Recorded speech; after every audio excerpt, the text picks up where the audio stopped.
All right, good evening, guys. So, a quick one here. Welcome to my YouTube channel. As you all know, it's your guy, or should I say your mentor, your mentor's mentor, Trader Alex. So, before we continue, I would like you to do me a favor. Just click on the subscribe and like button here to get more trading tips. So you'll be the first to get notified anytime I drop any trading tips or content here. So, a quick one here. Why are we here today? We are basically here behind the misery, should I say the misery, the secret behind doji candlesticks. I know, okay, we guys we learned in our basis that it's actually a reversal candlestick. Yes, I'm not disputing the fact that it's a reversal candlestick, but doji is more than a reversal candlestick. Doji plays a vital role in the world of trading and while reading your chart and technical analysis.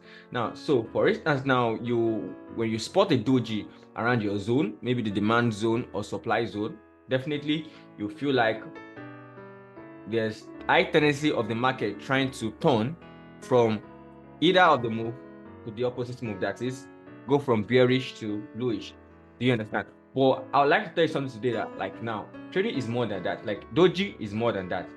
Doji is an order block. I repeat, doji is an order block, which means now, in as much as they tell you doji means indecision in the market, that is the buyers and sellers are struggling, you understand? But at the same time, doji is more like an order block, you understand? That is the main reason why, if you look at it, when they say they are looking for this candlestick, morning star and evening star, you will notice that after the doji, there's always a bullish move or a bearish move. Do you understand? Depending if it's morning or evening star. Do you understand? That bluish move is just trying to tell you that. And most times, if you notice that bluish move, you will notice that after a morning star or evening star, the movements are always aggressive. It's because doji represents an order there, an order. You understand? That is, there's a particular investor, we don't know who is who. Do you understand? That pumped money there, or let me say the market money are pumping so much pressure there, and that is why there's an aggressive movement. So aside that we already know that, okay, fine, if we spot a doji around a zone, it means a change in direction. Now I would like to tell you another thing. Now, since your mentor told you again, they said when you spot a doji, there has to be a change reversal. But don't forget, I have a doji around somewhere around there. But okay, you see there was no reversal immediately it was formed. Do you understand? But at the same time, know for sure that see another doji here, see doji here, see doji here, and none of this, there was no change in reversal. Let me zoom out very well. Can you see doji here? Doji. This is more like a grab down doji. Okay, this is a dragonfly doji, you understand? Now, but yet there are no reversals. Fine, but I want to put it to you, these things are actually there for a reason. You understand? These doji are there for a reason.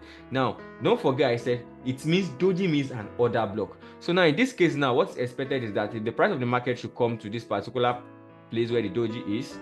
Now, I'm not the market maker, but this is what I'm expecting. This is V75. I already gave the signal. So if you want to join my signal room, you go to my description now and click the signal room to join out to get our signals for free. Now, as I was saying, it's going to come like this, and immediately it strikes on this doji. They have to be what they ask to react on it, because don't forget I said doji is an order block. So it's more or less like this investor put down their money and the market came back to initial price. You understand? So there has to be a reaction, even though it might go up, but there has to be a reaction. Is either it's go up or it's react a little bit, then come again. Then when it hits another doji, maybe this is another doji, this is a dragonfly doji, it reacts again, then comes here again, and what? Reacts again. So in short, what I'm trying to say is that this doji most times are used for internal order blocks. And what are they used for? These internal order blocks. Internal order blocks are used to create rallies depending on the trend of the market. So for instance, this market is actually going in a downtrend. You understand? It's just making it to be the validation. It's helping it. It's serving as a catalyst for the validation of the downtrend the market is continuing. Do you understand? So now, and what I mean is that something, there has to be a particular thing that will push the market for it to form a what? Lower high, lower low. You understand? The creation of what? A new lower high and a new lower low. So it is using this order block, because obviously now it's actually going to be hard for you to spot your support and resistance here, because it's more or less like a straight line. Do you understand what I'm trying to say? So these dojis are what you are actually going to use. So thank you very much for listening. Don't forget to subscribe to the YouTube channel. Be the first to get notified when we drop our trading tips.